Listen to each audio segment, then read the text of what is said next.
Hey, welcome back to the channel, everybody. I hope you're having a great day wherever you are. So, I recently got this email at Schoolism Help Desk from Emily in Toronto. Hey Ben, I got a freelance project recently that's going to go for a month or two.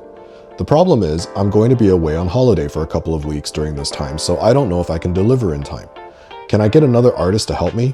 They're really good, obviously, but I'm worried about how this might affect my business, since this client has other projects that I'd like to work on in the future.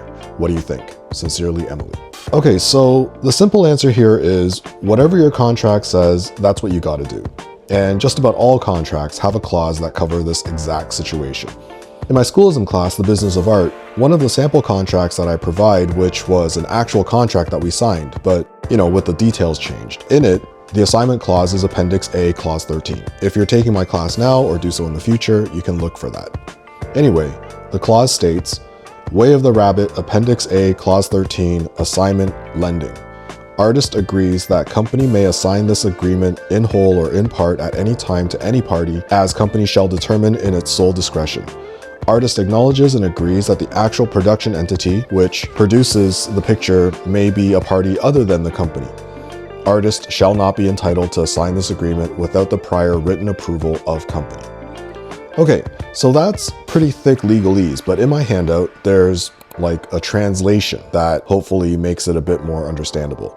Basically, this assignment clause, and really any standard assignment clause, what it says is that the company, i.e. your client, can hand the project off to someone else, and that new company would then take over ownership and responsibility for the project. Basically, they would become your new boss, but everything else about your work would remain the same. However, you don't have the same right of assignment. Your work has to be done by you. The intent of assignment clauses like this is so that, say, when Disney bought Marvel, films like Captain America Civil War and Doctor Strange were still in production.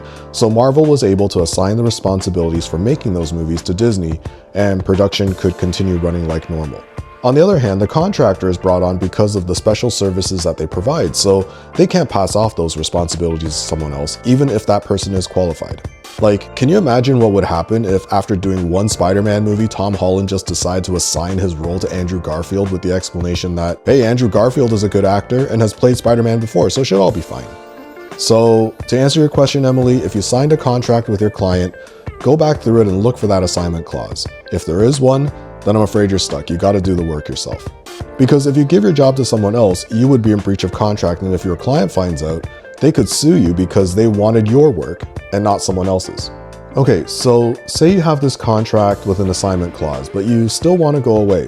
You could always just explain the situation to your client, and instead of asking to hand the work off to a substitute, try asking for time off instead.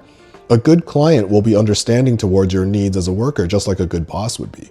And at the same time, if you get a good client like this, don't abuse their goodwill. Compromise and flexibility works both ways. It has to, if you're going to have a long and fruitful relationship. Now, I want to bring up a related point here for cases in which a client is hiring a specific person from within a company to do something. When Imaginism Studios gets hired for a job, the contract is with us as a company, but the client typically wants a specific artist to work on their project, so they will specify that in the contract. Otherwise, it would be within our rights to assign whatever job to whatever artist as long as it stays within Imaginism Studios, which, as you can imagine, is not the client's intent. So if you ever find yourself in the hiring role, make note of that. Okay, so up to this point, I've been assuming that Emily is working based on a contract. But if the client is a friend of a friend, or it's a small project or something, there might not be an actual contract. It might just be a word of honor type of agreement. If that's the case, then technically there's nothing stopping you from going on holiday and bringing your friend in to do your work. But then, at the same time, there's also nothing stopping your client from simply not paying for your friend's work, or for your work for that matter, since there's no contract. So in that kind of situation where you're working off a relationship of mutual trust, it's especially important that you don't shake your client's faith in you. So that brings me to the last part of the email. Can you ask to bring in someone else to substitute for you? Sure, even if you know they won't agree, you can ask, but would it be a good idea to? Probably not.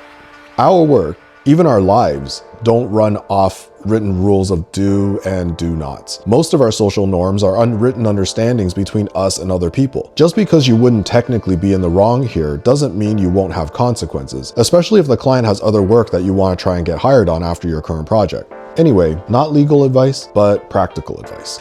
I hope that helps. If you have any questions about starting or running an art business, please email Schoolism Help Desk at info@schoolism.com or leave it in a comment below and I'll try and do a future video about it. And as always, thanks for watching and have a great rest of your day.